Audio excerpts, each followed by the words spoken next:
Okay guys, so I'm getting ready to work out. This is actually my second video today because I wanted to say something else and I kind of didn't get to that in my last video. My last video was about reality versus family loyalty, and when your grandmother basically wants to sell you out, it's not a real good family relationship. When I was a little girl, I absolutely loved and adored my grandmother and my mother. And then you grow up and you start to see some things and you have to come out from it as much as it hurts. It's really difficult too because you're taught a certain way when you're younger.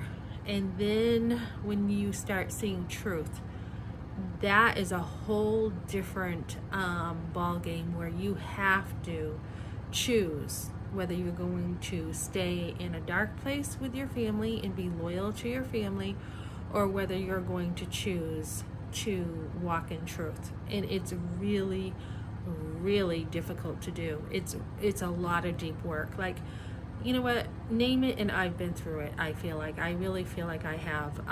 So like my grandmother was a raging alcoholic.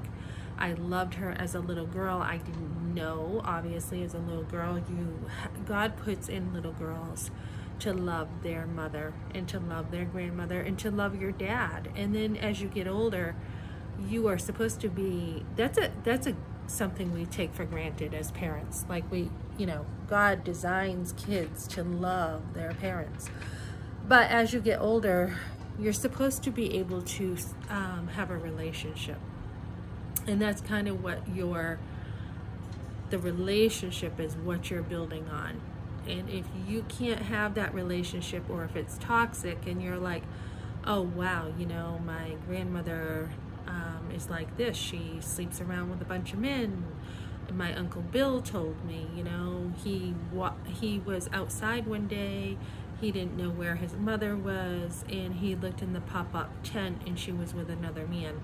So this is the kind of family I've had, where my aunts and uncles, not only did I see this at a certain distance, the chaos, but they also saw stuff too, much more than me. Family wants to save face, and a lot of times what my family did was they disowned me, and then they wanted to save face for their mistakes instead of working at relationship. And what they did was they chose to twist everything and turn it all around and say, because I'm a Christian now, there's all these issues. So it's not. Jesus makes it very clear. You're either for me or you're against me. So when we when we walk with God, we're going to have different standards. And I did try to witness to my whole entire family, and there was a lot of persecution for the very fact that I came to Christ, which is fine. We are to rejoice. But that went into the churches I went to, people calling on me and trying to blame me for things. On and on it went. So it was, excuse me, crazy. But I did invite family to church, and I do have somebody in my family who got saved out of that, which is great. And, in the end, it's really between them and God, whether they want to come to know Christ or not. So basically, what I want to say in this thing is surround yourself with good people. Surround yourself with people who are going to build you up. So, I just started going to church after my firstborn son, and started working at those principles in the Bible and turning my life around and doing a 180. And although I love my family, I still love my family. I just don't put up with crap, basically, even though I love them. Being disowned and everything, I've lost quite a bit, but Christ says, whatever you lost in this world because of me, you will gain 100-fold. And I believe that's true. So what I want to say is take the good and focus on the good. So for example, all right, this is something you can do. Something I do is I take down things people have said to me, and I really focus on those things, on the good. So something, you know, someone just said to me, thank you so much for being good to my girls, invited me to a recital. One of the biggest compliments I had after getting totally torn down by my family with how I looked was this. I went to the grocery store, and I'm just in there, and I was in there and I was running around getting things because I've always been so busy taking care of my kids. And this cashier just like was taken aback, and I'm like, what? You know? And she's like, you are so, so, so pretty. And I literally turned around behind me and I was like, who, me? And she's like, yeah, you. She's like, I wish I looked like you. And I'm like, oh, you know, and I was a little embarrassed, but I'm like, okay, thank you, you know. And so when you come from a family too that, you know, you do get the flattery, but you also get torn down a lot, and your self-esteem is really being torn down on a regular basis. You have to be able to build yourself up. So that's one of the biggest compliments I got at a time when I was being torn down a lot with family. They were coming after me, they were attacking me, and I really did appreciate that. And another time I went to a food pantry, and these ladies were sitting there, and I walked in and they were just like, oh my goodness, I love your hair. And my hair grows really fast. I just got it cut and it's already growing fast. I think I'm gonna just let it grow. But they're like, you know, I love everything about you. I love your hair, I love your eyes, I love what you're wearing, I love this. So I could drastically see a huge difference in the way I was being treated from some people compared to other people. And then another time I went into a food pantry and I was dressed up in a black dress because I had to go somewhere, and this woman's like, you are gorgeous. And so sometimes we don't know that we don't know our value because we've had people, you know, and I'm not just talking about skin beauty here, I'm talking about inside out. We don't know this because we've had people around us who have torn us down so much that we feel really insecure. So what you want to do is you want to put yourself around people who can really see you, they can connect with you, they can value you for who you are. And that is going to make a huge difference in your life. So I'm going to tell you right now, if you're a young girl and you're around people who just are using you and they just, you know, want something from you and they don't really value you, cut that off, because you can find other people in life who really truly value you and see you for who you are. And that is where intimacy has been really difficult for me in my life, because there's been so much junk, so much crises, one thing after another, all the way up, growing up, just one issue after another. And then even getting married and having like one thing after another, it really can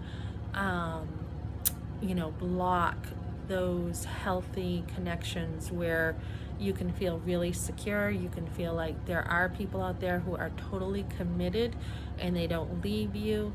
There are people out there who can really see you for who you are and treat you with the respect that you need and you deserve. So as you cut off the unhealthy stuff, you will find yourself gravitating toward the healthy stuff. And that's what you want in life. You want to come out of all this garbage. I mean, like I said, I've had every aunt and uncle divorce.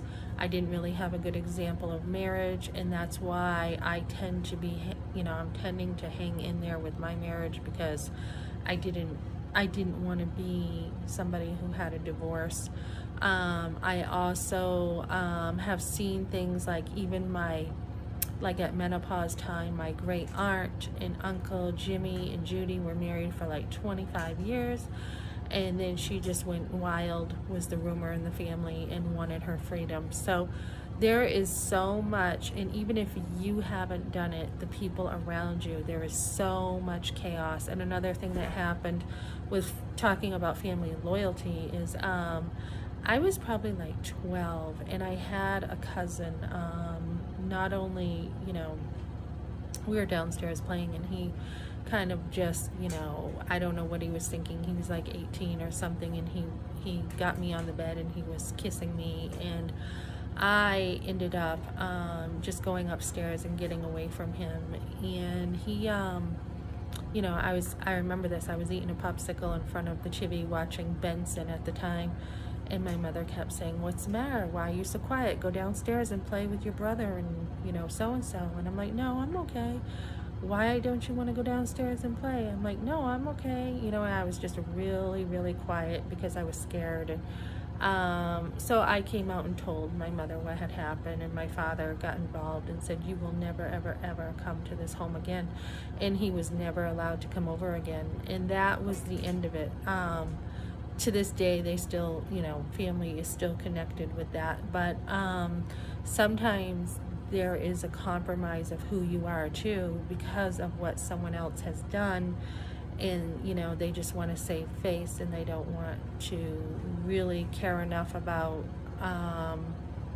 you know, you as a person, or even ask if you're okay or how are you doing, because of family. So be very, very careful with family. And it's really hard. The other thing I'm going to say, and then I'm wrapping this up because I have things to do, but the other thing is, when you are in a family that's really toxic and can't really value you enough,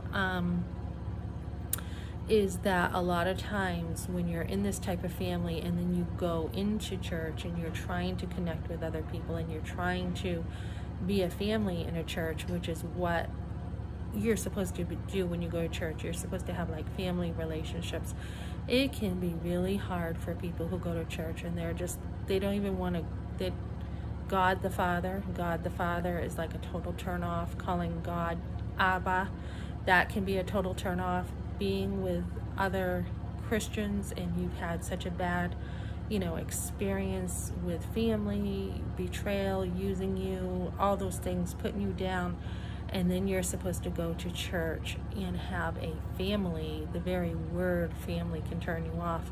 So you have to really work at not only your own family mostly, and then turn things around so that you do have a much more healthier experience with family. And then when you are in community, you can build family. So it takes a lot of work, but when you've been through it all, you know, spiritual abuse, emotional, physical, you've got to really be able to work hard at turning things around. So that is where minimalism comes in, and you can have the time to build your family, homeschool, build your family, more than even education. It's about building your family and life. Okay, that's what I got, guys. Thanks for joining me today.